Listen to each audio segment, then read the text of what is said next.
السلام علیکم دوستوں، آج کی اندر کی خبر کے ساتھ آپ کی خدمت میں حاضر ہیں۔ جنرل باجوہ صاحب حج پہ گئے تھے، اس خبر کو خفیہ کیوں رکھا گیا؟ جنرل باجوہ صاحب کے ساتھ جب لوگ سیلفیاں بنا رہے تھے ان لوگوں کو سلیکٹیو کیوں کیا گیا؟ احسن اقبال پہ کیا نون لیگ والوں نے ہی چور چور کے نعرے لگائے؟ سمندر نے سندھ حکومت سے کیوں معذرت کی؟ آج کی ویڈیو میں ہم آپ کو یہی بتائیں گے۔ باجوہ صاحب، آپ تو پاکستانی آرمی کے لیڈر ہیں، ہم آپ سے بہت پیار کرتے ہیں اور پاکستانی آرمی سے بہت پیار کرتے ہیں۔ پھر پہلے کسی دور میں کوئی بھی general, chief of army staff حج پہ جاتا تھا تو کسی بات کو خفیہ نہیں رکھا جاتا تھا۔ D G S P R اس کی تصدیق کرتے تھے کہ آرمی چیف صاحب عمرہ یا حج کی ادائیگی کے لیے سعودی عرب روانہ ہوئے ہیں۔ اس بار آپ نے کیوں کہ ان کو خفیہ رکھا؟ اس چیز کو آپ کو کس چیز کا ڈر ہے؟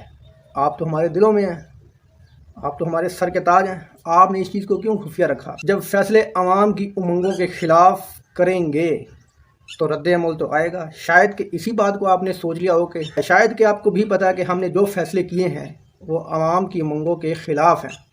شاید اس چیز کا ڈر ہو کہ اگر امپورٹڈ وزیر اعظم کو سعودی عرب میں چور چور کے نعرے لگ سکتے ہیں تو شاید کہ چوروں کا ساتھ دینے والوں کے نعرے لگ جائیں۔ شاید اس لیے آپ نے ان کا حج پہ جانا خفیہ رکھا ہو۔ اور جب جنرل باجوہ صاحب وہاں پہ لوگوں کے ساتھ سیلفیاں بنا رہے تھے، ایسی کون سی نوبت آ گئی تھی؟ مخصوص لوگوں کو سلیکٹ کر کے آپ نے ان کو منتخب کر کے کہا کہ صرف آپ لوگ آ کے سیلفیاں بنائیں۔ ایسی نوبت کیوں آئی؟ آپ ذرا سوچیں کہ ایسی نوبت کیوں آئی؟ عمران خان تو جدھر بھی جاتا ہے لوگ تو ٹوٹتے ہیں ان کے ساتھ، اور وہ کسی کو سلیکٹ بھی نہیں کرتا۔ وہ تو کہتا ہے کہ جو بھی اس کے ساتھ بنائے وہ بناتا رہتا ہے، جو بھی اس کے ساتھ بناتا ہے وہ کسی کو نہیں روکتا، نہ وہ کہتا ہے کسی کو سلیکٹ کرو کہ یہ لوگ میرے ساتھ سیلفی بنائیں اور یہ نہ بنائیں۔ عمران خان تو نہیں کہتا۔ آپ تو ہمارے فوج کے بڑے سربراہ ہیں، آپ سے تو لوگ بہت پیار کرتے ہیں، تو پھر آپ کیوں لوگوں کو سلیکٹ کر کے اپنے ساتھ سیلفیاں بنائیں؟ سب کو کہیں کہ آؤ بھائی بناؤ، کس نے بنانی ہے، تو آپ نے لوگوں کو کیوں سلیکٹ کیا؟ اس کی وجہ کیا ہے؟ یہ لوگوں کے ذہن میں سوال بہت زیادہ گردش کر رہا ہے۔ کہیں نہ کہیں آپ کے دل میں بھی یہ خیال تو آتا ہوگا کہ میں نے کیا کیا، میں نے کن لوگوں کو مسلط کر دیا پاکستان پہ۔ شاید کہ عوام کوئی غصہ نہ نکال لے، شاید آپ نے اس لیے سلیکٹیو لوگوں کو سیلفی لینے کے لیے کہا ہوگا۔ اللہ تعالیٰ آپ کا حج اور عمرہ قبول فرمائے، اللہ تعالیٰ آپ کی عبادت کو قبول فرمائے۔ لیکن آپ یہ سوچنا کہ آپ کا حج پہ جانا کیوں خفیہ رکھا گیا، اور سلیکٹیو لوگوں کو آپ نے کیوں کہ لوگوں کو اپنے ساتھ سیلفی لینے کے لیے لوگوں کو کیوں سلیکٹ کیا، سب کو کیوں نہیں لینے دی، یہ ذرا آپ سوچنا ضرور۔ اچھا جی، اگلی خبر ہے جی احسن اقبال صاحب پہ، جنہوں نے چور چور کی آوازیں لگائیں وہ نون لیگ کے ہی لوگ تھے۔ وہ احسن اقبال کو چور چور نہیں کہہ رہے تھے کیونکہ وہ نون لیگی ہی سپورٹر تھے۔ انہوں نے یہ سوال کیا تھا احسن اقبال صاحب سے کہ آپ نے چوروں اور غداروں کا ساتھ کیوں دیا؟ مطلب وہ زرداری صاحب کو کہہ رہے تھے کہ آپ نے چوروں کا ساتھ کیوں دیا۔ وہ احسن اقبال کو چور نہیں کہہ رہے تھے، وہ زرداری صاحب کو کہہ رہے تھے۔ تو جب انہوں نے کوئی ایسی بات کی کہ جو کہ ان کو نہیں اچھی لگی تو پھر انہوں نے زور زور سے چور چور چلانا شروع کر دیا۔ احسن اقبال کو یا نون لیگ کو انہوں نے چور نہیں کہا۔ تو احسن اقبال صاحب اتنے دل برداشتہ ہوئے کہ اتنی بات، وہ چور چور والی بات اتنی دل پہ لے لی کہ گھر جا کے سکون نہ آیا ان کو سکون نہ آیا، اتنی دل پہ بات لے لی۔ آخرکار انہوں نے ہمارے اداروں کو، بہت ہی معتبر اداروں کو، ہمارے اداروں کو انہوں نے فون کیا اور کہا کہ فلاں فلاں فیملی ہے، اس کو اتنا ذلیل کرو کہ جب تک یہ مجھ سے معافی نہ مانگیں ان پہ کوئی نہ کوئی کیس بناؤ، ان کو ذلیل کرو، ان کو بلیک میل کرو، ان کو دھمکیاں دو، ہم آپ پہ یہ کیس ڈالیں گے، ہم آپ کا کاروبار بند کروا دیں گے، ہم آپ کو یہ اٹھا لیں گے، ہم آپ کو یہ کر دیں گے، وہ کر دیں گے۔ انہوں نے اتنی ان کو دھمکیاں دیں ہمارے اداروں نے کہ وہ بیچارے اپنی عید چھوڑ کے، اپنی قربانی چھوڑ کے ان سے معافیاں مانگنے کے لیے آئے نہیں، لائے گئے۔ میں ان اداروں سے پوچھتا ہوں کہ جب نواز شریف صاحب آرمی کو بدنام کر رہے تھے تو آپ اس وقت کیوں نہیں حرکت میں آئے؟ ان کو معافی کا کیوں نہیں کہا؟ پرویز رشید صاحب اس ملک کو اور اس آرمی کو برا کہہ رہے تھے، آپ نے اس وقت کیوں نہیں ان کو پریشرائز کیا کہ معافی مانگو؟ خواجہ آصف صاحب، انہوں نے کیا نہیں کہا، آپ نے ان کو پریشرائز کیا کہ معافی مانگو؟ محسن داوڑ صاحب، آپ نے ان کو کیا؟ اور حامد میر صاحب، انہوں نے تو غداری کے، ان پہ مقدمہ چلنا چاہیے، ان کو تو چوک پہ لٹکانا چاہیے۔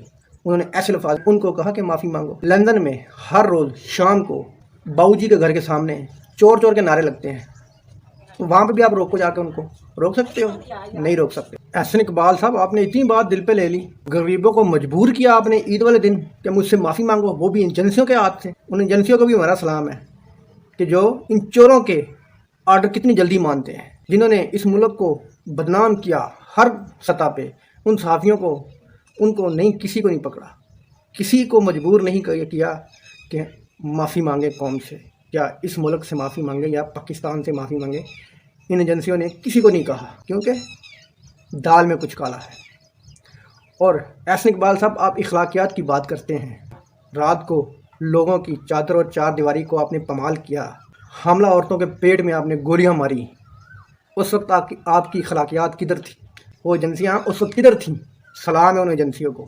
جب لوگوں کے گھروں میں آدھی رات کو دیواریں پھلانگ کے ان کے بیڈ روم تک جایا گیا، اس وقت آپ کی ایجنسیاں کہاں تھیں؟ تو اس وقت احسن اقبال صاحب آپ کی اخلاقیات کہاں تھی؟ یہ سوال ہے۔ اور کراچی سے خبر یہ ہے کہ یہ کراچی ڈوب گیا ہے، سمندر نے سندھ حکومت سے معذرت کر لی ہے۔ وجہ یہ تھی فیکٹریوں کا پانی سمندر میں، کراچی کی سیوریج کا پانی سمندر میں، بارش کا پانی سمندر میں۔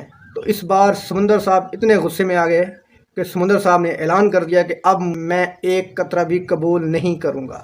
سندھ حکومت کی کارکردگی پر سوالیہ نشان لگا دیا۔ پچھلے 14 سال سے آپ کی کارکردگی بالکل زیرو ہے۔ سمندر نے بھی سندھ حکومت کو آئینہ دکھا دیا۔ وہ میرے بھائی، 14 سال سے آپ جب بھی بارش آتی ہے تو آپ یہی رونا روتے ہو۔ کون لوٹ گیا؟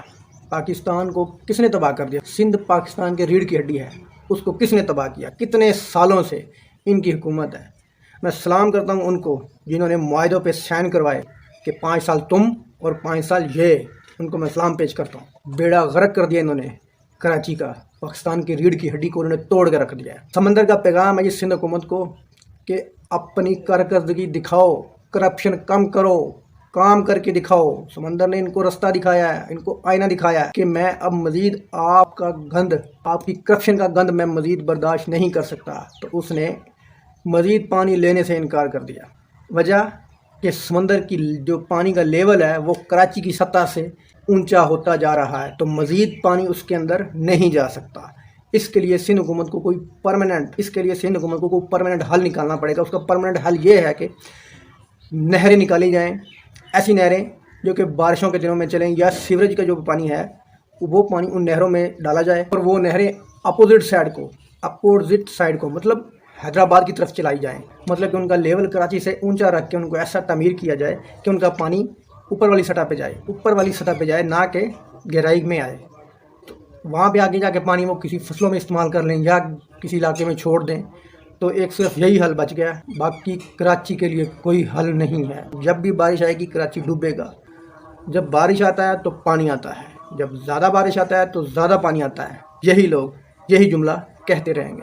دوستو، ویڈیو اچھی لگی تو لائک کرنا، چینل کو سبسکرائب کرنا۔ اللہ حافظ۔